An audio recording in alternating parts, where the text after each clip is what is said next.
EU sees €28 billion hit from Trump's steel and aluminum tariffs. Russia could concede $300 billion in frozen assets as part of Ukraine war settlement. Good evening, and welcome to Sal's World News.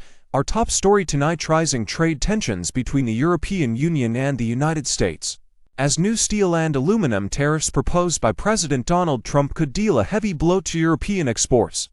According to EU estimates, these tariffs could affect up to €28 billion, nearly $29.3 billion worth of goods, marking a major escalation in the ongoing transatlantic trade dispute. This projected impact is nearly 4 times greater than the previous tariffs imposed by Trump during his first term in office.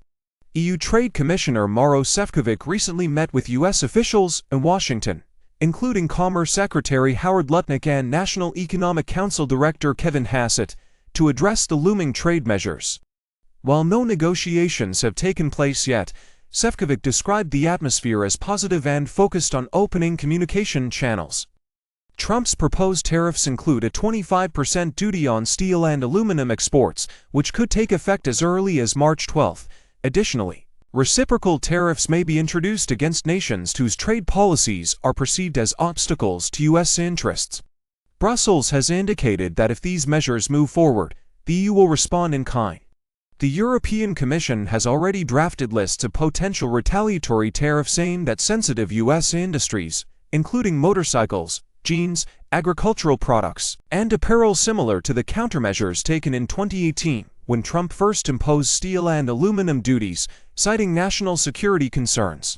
Following a temporary trade truce in 2021, which saw the U.S. introduce tariff rate quotas while the EU suspended its countermeasures, tensions are now resurfacing. If Trump's new tariffs take effect, the EU is prepared to swiftly reintroduce its previously suspended retaliatory duties, potentially sparking another trade confrontation between the two economic powerhouses.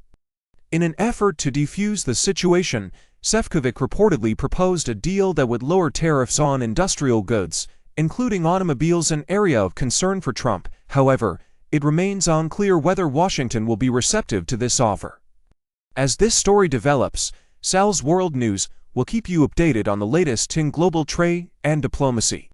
Stay tuned for more with Jackie for a report on Russia potentially conceding $300 billion, a potential settlement. Good evening, and welcome to Sal's World News. I'm Jackie Pierre, bringing you the latest developments on the ongoing Ukraine conflict and its financial implications. Tonight, we focus on a major potential shift in the global financial landscape. Sources indicate that Russia may be willing to concede a portion of its $300 billion in frozen sovereign assets to aid in the reconstruction of war-torn Ukraine. However, Moscow is expected to insist that a portion of these funds be allocated to the Russian-occupied regions of Ukraine. This revelation comes on the heels of recent face-to-face discussions between U.S. and Russian officials in Saudi Arabia, marking a significant step in diplomatic engagement since the war began. While it remains unclear whether the frozen assets were a focal point of these discussions, the idea of utilizing these funds for reconstruction is reportedly gaining traction in Moscow. The background to this financial standoff dates back to 2022,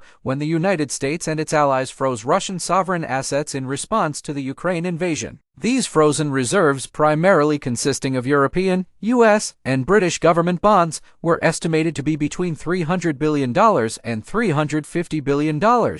Ukraine, which has suffered devastating destruction and immense human loss, is in dire need of reconstruction. The World Bank estimated last year that rebuilding efforts could cost upwards of $486 billion. The prospect of utilizing Russia's frozen assets for this purpose could play a crucial role in potential peace negotiations. Despite the preliminary nature of these discussions, the idea of Russia contributing to Ukraine's reconstruction signals a possible shift in Moscow's stance. However, key sticking points remain.